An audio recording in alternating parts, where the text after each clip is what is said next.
Welcome. Well, you're at home with Jim and Joy, and you are an important part of our EWTN family, and we are delighted that you've welcomed us into your home. We certainly would love to hear from you, so send us an email with your question or your comment to jimandjoy@ewtn.com. And today we're welcoming back author Greg Mayo to our show. Now, Greg has spent years speaking about the issues regarding masculinity, abortion, and healing, and how to claim an authentic relationship with God. He is the author of a great book that I highly recommend, Almost Daddy, and he is here today to continue a conversation on his new book, Unraveled Roots for Men. And we have enjoyed reading it and learning. We love learning and growing. And you always feel like you're being stretched, or God's bringing a nuance into and say, how do you see this? Did you think about this? And the beautiful thing about the journey of healing is that you are always a new person, right? You're never the same. That maybe you read that a year ago, or you read a book about that a year ago, but then it's a new book and you're a new person in that season. And so he just invites you, especially men, there's an Unraveled Roots for women as well, to go over these areas, to hear testimonies and witnesses from people who were impacted by abandonment, addiction, abuse, codependency, the various nuances and dimensions of those areas of abandonment, addiction, abuse, codependency. And so, you know, I just read the book and I looked over the 4 areas and I said, maybe that's why I have some of these symptoms or act the way I do, because of this area of abandonment or an area of codependency. I learned a lot in the area of codependency that, you know, was a revelation to me of what codependency is and how it works. And then examining yourself saying, are you codependent here, you know? And so you got to get to the facts. It's sanity to get to the facts of how you were raised, things that happen, brokenness, deal with the facts and make a decision to go a new way, to have relationships with people. We get hurt in relationships, especially, you know, parental. No parents are perfect, as, you know, Greg is saying, and you get healed up through relationships. Even the disciples were healed up through their relationships with one another. It's an excellent book recommended for every man, Unraveled Roots, the root causes of the behaviors that are destructive in our lives, that don't advance us. But we got to be sane. We need to know what's causing this, what's going on, what happened, and choose another way, and by the grace of God be filled with the power to walk in a new way and to continue to journey on, to get all the healing we need until we finish our race. We'll be right back. There's plenty more to come. Please don't go away.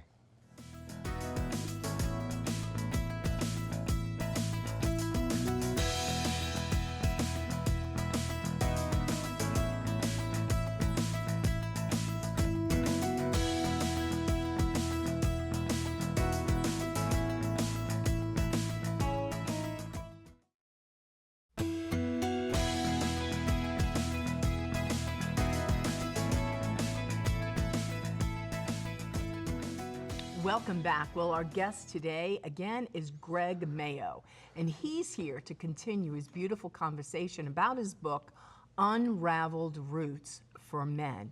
You could go out to his website, gregmayoauthor.com. Well, we want you quickly, because we have a lot to talk about. Our show was full and beautiful yesterday. You know, recap quickly about the book and the 4 damaging causes in men's lives. Okay, so Unraveled Roots for Men. The 4 areas we focus on are abandonment, abuse, addiction, and codependency. And these, you have to think of them in terms of behaviors, dysfunctions, whatever, that existed in your home as a child, right? And that's kind of where we start. And I think it's really important to note that it doesn't read like a textbook. Number one, I wrote it and I refuse to write like that. But number 2, because I don't want to read that either. But number 2, the chapters are formatted in such a way that at first we introduce the concept. What is abandonment really? Right? And we talked about this yesterday. And after we talk about it, then we talk about the lies we believed about ourselves because we were abandoned. And then we talk about the truth. After we understand the lies, and we got to talk about the truth, right? We have some questions in each chapter, and then also a testimony that is a man's story about how he experienced abuse or abandonment or whatever. So each chapter is its own little thing, right? Its whole little world. And they don't build on each other, but what we find when we go into any kind of healing is that these issues overlap. There's a Venn diagram of dysfunction, my dad used to call it, where I might be really keying on the abandonment thing, but the more I learn, the more I realize, oh, I've got codependency too. Yeah. I actually experienced that reading the book. And so I was kind of like, well, I'm reading these other people's stories. It's not a one-to-one thing. But you just start reading through and you're teaching on what it is, and maybe there's some nuances there. And all of a sudden you're saying like, well, you know, where do I fit in this? Or maybe where did I get a wound here along the way? So it was really, really helpful, those areas. You say it's kind of an introductory book in some ways, you know? And it's profound in terms of what it brings forth, but it's easy to understand. And I think the Spirit's really at work to saying, you know, just bringing up stuff in a beautiful way so that we could be sane, to know the facts of our lives, the lies that we've believed, how we're acting out in that. And then you bring it to a place of decision. Then you got to make a choice. You know, what do you want your future to be? And it's by God's grace and power, but it's also by our volitional will. You know, I want something different here. Who is this book for? What's the format of the book for others? Is it just an individual book? Is it a group book? How do you use this? So, yes. And I don't say that to be flippant. We have some guys that'll order the book and read through it, and I'll get a note. Hey, man, that was terrific. Got in touch with this. Now I'm off. Terrific. And then I've done virtual groups with it, where it's just what it sounds like. You know, the advent of Zoom and all that, where we'll go through it. It only takes 6 weeks to get through the book. And so you're right, it is very introductory by design. We don't want to overwhelm people. We don't want to just snow them in. We just want them to get a little sampling. And because once somebody starts to feel a little bit of relief from that pain and whatever, it makes them want to go on. It makes them want to learn more. And so I've seen it go both ways. I know people, I found out a couple months ago that there's a group at my church using the book. I didn't know that, and they don't know I go to church there, so it's kind of funny. I'm going to tell them when I get back, but that's wonderful. So and that's the other thing. It's a real organic flow to it, right? It's not. There's no rigidity to it. Everybody's going to get a little something different, but again, hopefully, it makes them go further. I think the beautiful thing too about it is like for a man to pick it up and to be open to the beauty and the truth of it, and because sometimes we get stuck, and so it's kind of like, and you can't even identify why you're stuck, why you're unhappy, why you're acting this way, you know, and it's just enough information to cry out to God and go, I need more help, I need to get unstuck, where you just, it triggers something. That's exactly what I was thinking, the word trigger. And that should make us want to work more. What does St. Augustine say? And I use sailing metaphors all the time because I'm a really bad person or sailor that actually enjoys it. But St. Augustine said, God will provide the wind, but man still has to raise the sail. It's that kind of thing, right? The information's out there. The information's out there in the secular psychology world. It's out there in the Gospels. But, and so we have to do our part. We have to take the next step, whatever that may be. And this book as well, I mean, I could see this being handed to somebody that doesn't profess faith, as well as those who do profess faith. So it's that kind of book, you know, if you could share with just about any man. And I think the Lord's grace will work. The natural law is being witnessed to. They're saying, yeah, this happened, I'm broken, that this is just true in terms of the mind, how things work, how I view myself, behavior, what's destructive, what's not. And that's just truth. That's there. And so I think it's really could be used broadly, and I just wanted our people to know that. Well, sorry. Go ahead, go. Well, that's by design too. It's the idea that I have to have context if I want to talk to you about the gospel. If I want to talk to you about the power of Christ. Maybe you have religious abuse, which we cover in there, or some other wound that makes it really hard for you to receive any kind of message of faith. And it's not a bait and switch thing. It's simply, think of the woman caught in adultery. What did Jesus do? There were a bunch of men standing around getting ready to stone her. The first thing he did was take care of the immediate problem, the immediate anxiety, right? Once they all dispersed, she said, "Do you condemn me?" He said, "Where are your condemner?" And she said, "Well, they're gone." And he said, "Well, I don't condemn you." And then he said, "Now go and sin no more." Right. So this is a way to get someone into, because what we find is when you peel off some of that pain, you realize you're not really mad at God. You don't hate God. You don't want separation from God. And we know that because that's not our natural state anyway. But what we find is that your spirit starts softening. And so that's why it's designed for anybody of our religion or no religion. It doesn't matter. How does this book help with men that are post-abortive? Great question. Abortion healing is not the end of the journey. We know that. For some men, it's not even the beginning. But when you get through the abortion is the middle of the story, Joy. I think that's the best way I can say it. When you get through the healing from the abortion, what you'll find is that there's a whole bunch of stuff that led up to it in your childhood, to where an abortion was even a possibility. An unplanned pregnancy was even a possibility. And so it helps men go back and now set the table there, now clear all that away. And then what we find is that guys then get through an abortion healing book, and they get through that book, and then they get on to the next thing. They dig deeper into pornography addiction or alcoholism or whatever it is. In pro-life circles regarding abortion, there's a term dramatic reenactment, and that we have so many repeat abortions that are taking place because abortion's the middle of the story. You got to get to the roots of what's going on here. You've got to humanize that child. You have to face what you need to face. You have to face the lies. This is what you're saying in your book, and get the facts. And what's happening, in these issues of, abandonment and all the other areas that you're covering is we're not really in touch with that, and we keep revisiting them, acting those out again. And until we understand that this behavior doesn't bring any kind of production, why it happened, and resolve that to some degree, we're going to keep repeating this. So it's a key context for stopping repeat abortions or repeat infidelities, perverted sexuality, whatever. You just seem to revisit it and try to master it, and you can't master this thing. Right. It's destructive because it's insanity. You don't know why you're doing what you're doing. Where's the wound? But you're saying we got to deal with these roots. So this is critical to abortion or other behaviors that are destructive to myself or to the human person. And back in the 80s and 90s, they called this stage 2 and stage 3 recovery, what we're doing. My dad, I mentioned yesterday that he was an alcoholic and he left when I was 5. What I didn't mention is that when he died 3 years ago, he had 46 years of sobriety. Well, and my dad and I had an incredible relationship, and he found God and all that kind of thing. So, but my dad would talk about guys that would come into meetings, the kind of meetings he went to for being an alcoholic, and they'd be 20 years sober and tell a story of that day, how they just had to white knuckle it and not drink.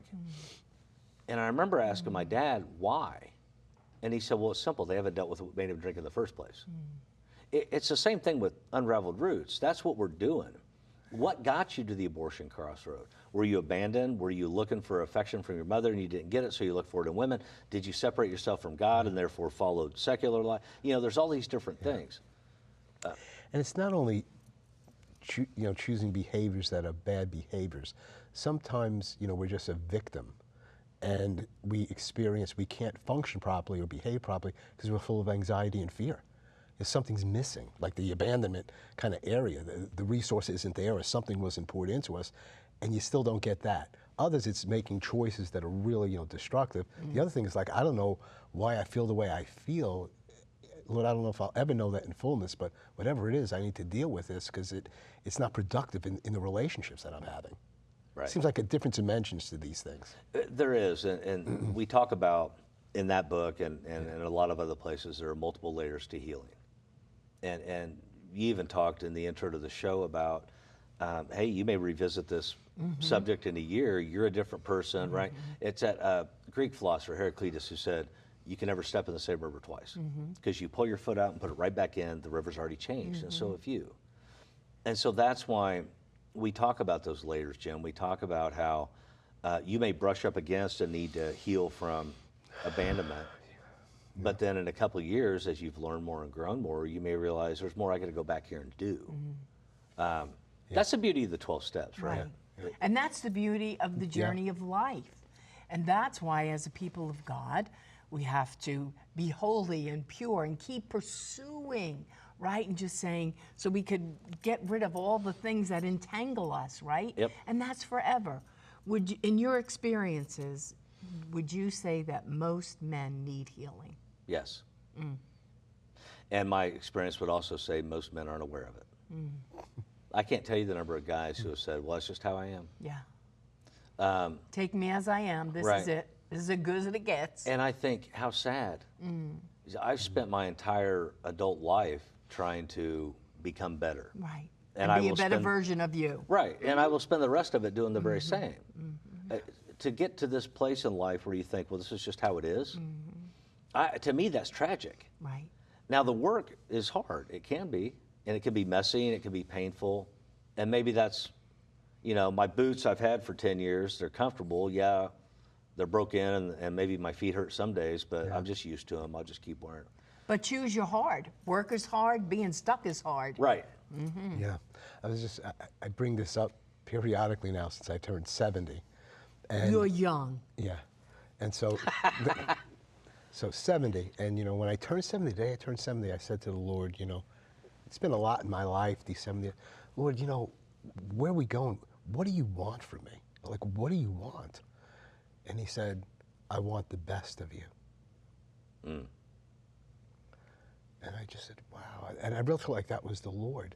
He wants the best of me at this point in my life. So you got to be teachable. You got to be open. He wants Gotta the be best. docile. He's not saying, I want the best or I'm going to. He said, I want you to be the best, you know, and I want the best. Whatever that means. Might not be a new ministry or starting a ministry. It just might be, you know, getting ready to meet me face to face, and I want the best of you. But that's what I hear you saying. And you say it throughout your book. You know, it's a journey. And it seems like we're always in between, you know, where we are and what's coming. Hopefully where we are is getting better versus because we're connected with the past. But the future isn't going to be like it is exactly now because we're supposed to be going from glory to glory. Right. In the Lord and getting better and offering him the best. I mean, that's what it's getting down to as you move towards the end of your life.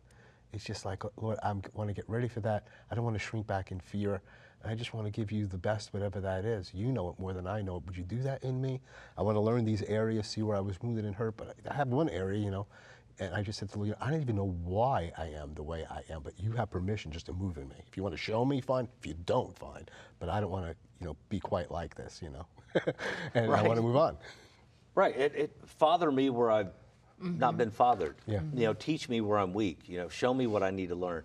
Heal me where I've not been healed. Right. And maybe not from any other individual, just from being. And John Bradshaw, in a book called Homecoming, talks about that sort of original pain work and going back and visiting childhood. Now, for me personally, he went a little too far with it. I give him grace. He wrote in the late 80s when there was all that going on, right? But it is that idea, that constant connection with God, that constant seeking. If I really believe that you're the God, the grand architect of the universe, and you know all things, then why would I not ask you every day what I need to do to improve this thing you made? Right. And to move closer to the purpose you made me for. We're going to pause right at that point. That's key issue Excellent. there. Go to gregmayoauthor.com. We're going to take a break, and we'll be right back for a few more minutes. Please don't go away.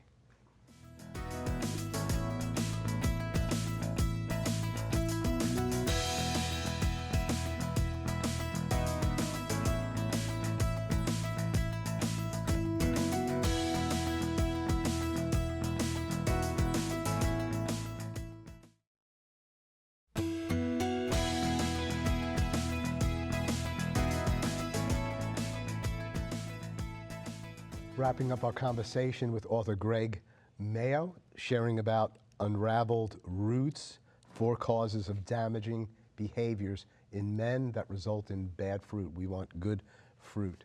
What do you say to guys, you know, you talk about unraveling the roots, that just say, well, I'm forgiven. Like, why do I have to do this work? You know, I hear that from guys all the time. Everywhere I speak around the country, guys say the same thing. Guys in New Zealand say it. I did a virtual thing in New Zealand, and a guy said, hey, mate, I'm not going to try to do the accent, but they say it all the time, and what I say to them is, of course you're forgiven. But that St. Augustine quote I just shared, God will provide the wind, we have to raise the sails. That doesn't mean there's not work for you to do.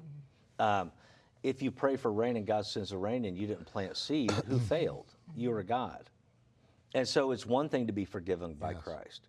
It's the other thing to listen to the prodding of the Holy Spirit for the work he wants us to do. Yes. I think a lot of guys shy away from the work out of fear. But I would say, don't be afraid. Be more afraid of living the same life you've been living. That's great.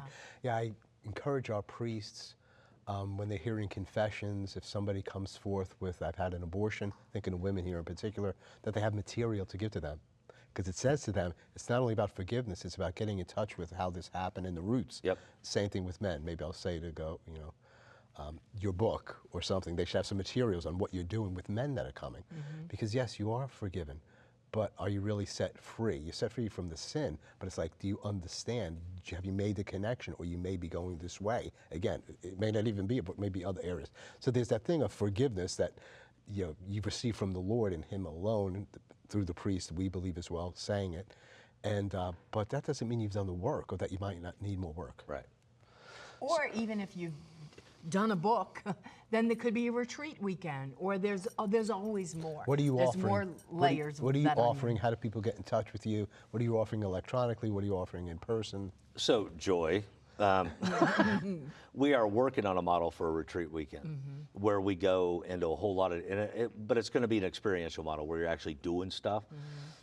Right now, we've developed a half-day workshop called Healing the Whole Man, where we talk about not only abortion healing, but the stuff in that book, but also what life looks like on the other side of both, generational trauma, generational healing. If people want to reach out, and go to my website, gregmayoauthor.com, and reach me there. I do keynotes, I do workshops, I do virtual, whatever I can do to get the word out. Because here's what I honestly believe, and every time I say it, I feel like I'm sounding hokey, but it's the God's honest truth.